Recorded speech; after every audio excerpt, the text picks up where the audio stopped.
Good morning, students. Today, our topic of discussion is the poem The Cold Within, written by James Patrick Kinney. The poem is based on the backdrop of the Afro American civil rights movement. The Cold Within is a poem which aims at holding a mirror against humanity, reflecting how it has degenerated with time, popularly known as the modern day decadence.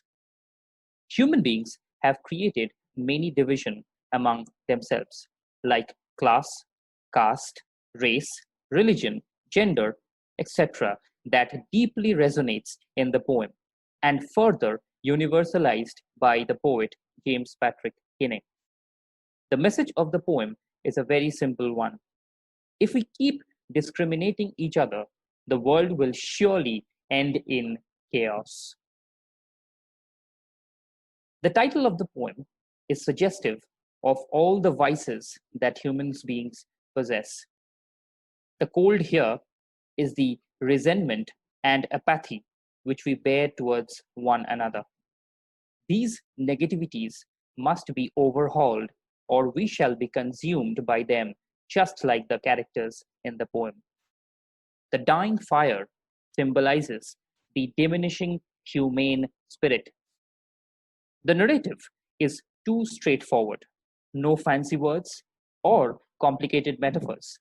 We see allegories in the logs, which can be seen to represent a person's abilities and resources to sustain life, while the fire itself symbolizes the common good or the need of the hour. Another language device used by Kinney is personification, where you give personal characteristics or attributes to something non human. To quote, their sticks held tight in death's stilled hands. Line number 29 from the poem, The Cold Within.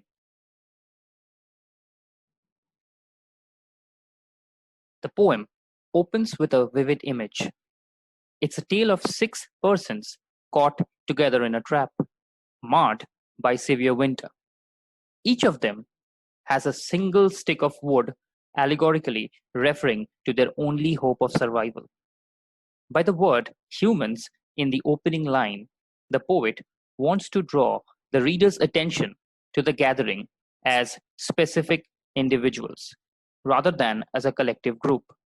They were trapped by happenstance, that means accidentally, implying no escape from the inevitable conditions created by chance or by fate.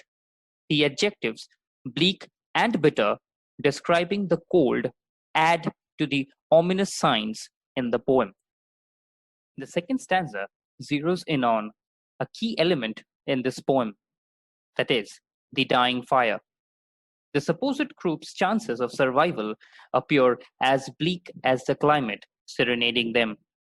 In freezing winter, keeping warm is extremely critical to survival. The fire offers a chance to redeem. If each person would use their respective logs to feed the fire and keep each other warm.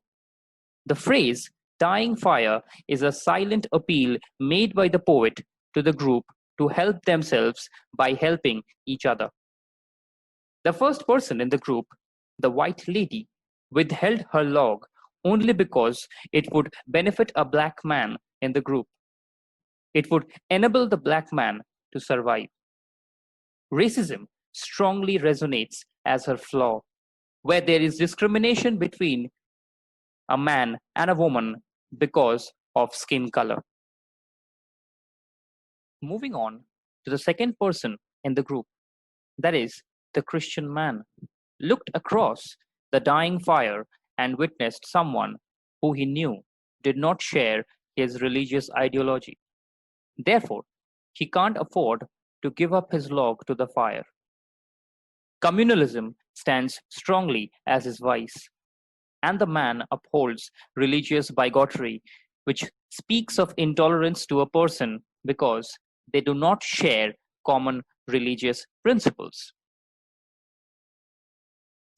The focus now shifts to the third person, who is a poor man. His old and torn clothes in the cold weather hint at poverty. He perhaps felt the cold more than the others, as we notice that he gave his coat a hitch, adjusting it closer to his body to extract some warmth from the insufficient clothing. But there is degeneration too.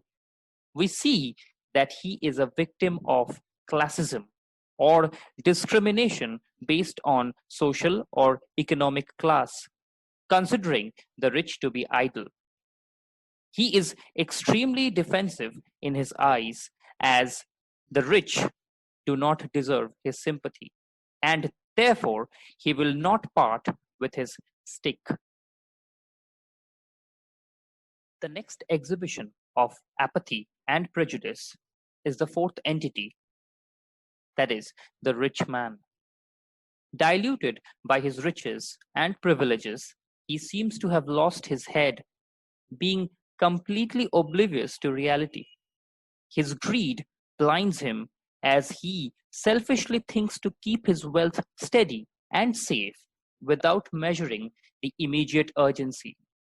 He even miserly holds on to his stick, keeping it away from the poor, who he perceives as aimless and lazy, where Patrick Kinney universalizes his fourth flaw, that is, materialism, aiming at affluence and low taste of the rich.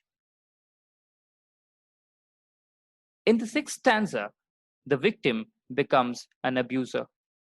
We know the black man had experienced racism.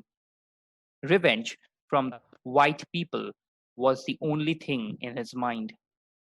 The black man had already resigned himself to dying, where the passing fire became his ray of hope, and the log became his tool of retribution. But the spark of human kindness had died in him, and literally too, he chose to shy away from contributing his piece of log. He would rather perish, ensuring that he avenges himself with the death of the white lady. His vice bespoke revenge, and only revenge. For the first time in the poem, The Cold Within, the poet James Patrick Kinney foreshadows the fate of the group by using an oxymoron describing the bunch as forlorn or hopeless.